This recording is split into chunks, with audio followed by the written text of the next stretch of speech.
জনাব তারেক রহমান সাহেব আমাকে নিয়োগ দিয়েছেন আপনাদের সেবা করার জন্যে, জনগণের সেবা করার জন্যে, জনগণের খাদিম হিসাবে আমাকে নিয়োগ দিয়েছেন।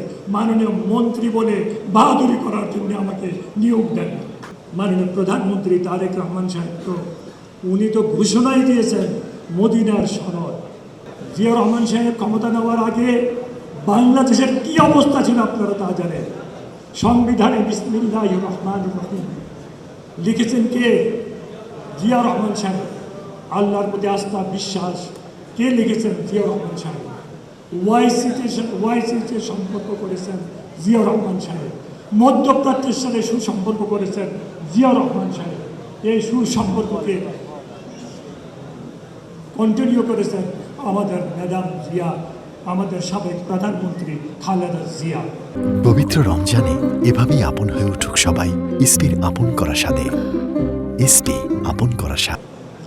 খালেদা জিয়া আলেমদের প্রতি ওনার এমন একটা সম্পর্ক ছিল, আমার সাথে অনেকবার কথা হয়েছে আলেমদের। উনি 2009 সালে বাংলাদেশের প্রখ্যাত আলেমদেরকে রোজার মাসে হাতিয়া পাঠিয়েছিলেন সারা বাংলাদেশে।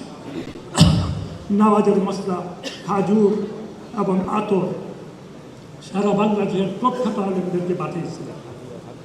উনি আলেমদেরকে মূল্যায়ন করেছেন। আর বিশেষ করে আমাদের মাননীয় চেয়ারম্যান, মাননীয় প্রধানমন্ত্রী তারেক রহমান সাহেব তো উনি তো ঘোষণাই দিয়েছেন মদিনার সনদ। তাই না ভাইয়েরা আমার?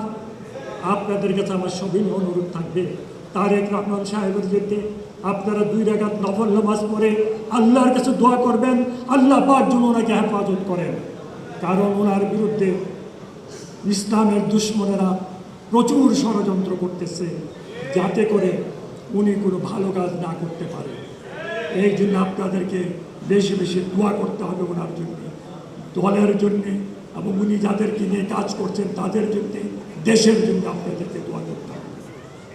আমি কৃতজ্ঞ, আমি অভিভূত ছাত্রদলের আয়োজিত এই অনুষ্ঠানে আমি বিশেষ করে আমাকে যে আজকে প্রধান অতিথি হিসাবে আসন গ্রহণ করার ব্যবস্থা করেছেন আমি তাদের কাছে কৃতজ্ঞ। আসলে প্রধান অতিথি নয়, আপনারা আমাকে আপনাদের একজন ভাই হিসাবে আপনাদের যে কোনো কাজে যে কোনো সময় ডাকবেন, প্রধান অতিথি হিসাবে নয়, আপনাদের ভাই হিসাবে, আপনাদের কামলা হিসাবে, আপনাদের বন্ধু হিসাবে আপনাকে ডাকবেন।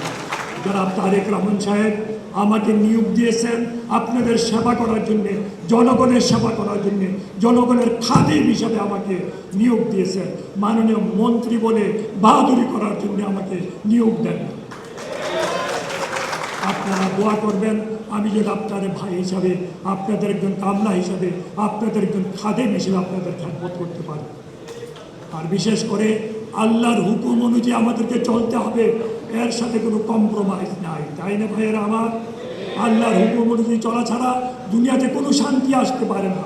আল্লাহর হুকুম অনুযায়ী চললে দুনিয়াতে ইনশাআল্লাহ আমাদের দেশে শান্তি আসবে।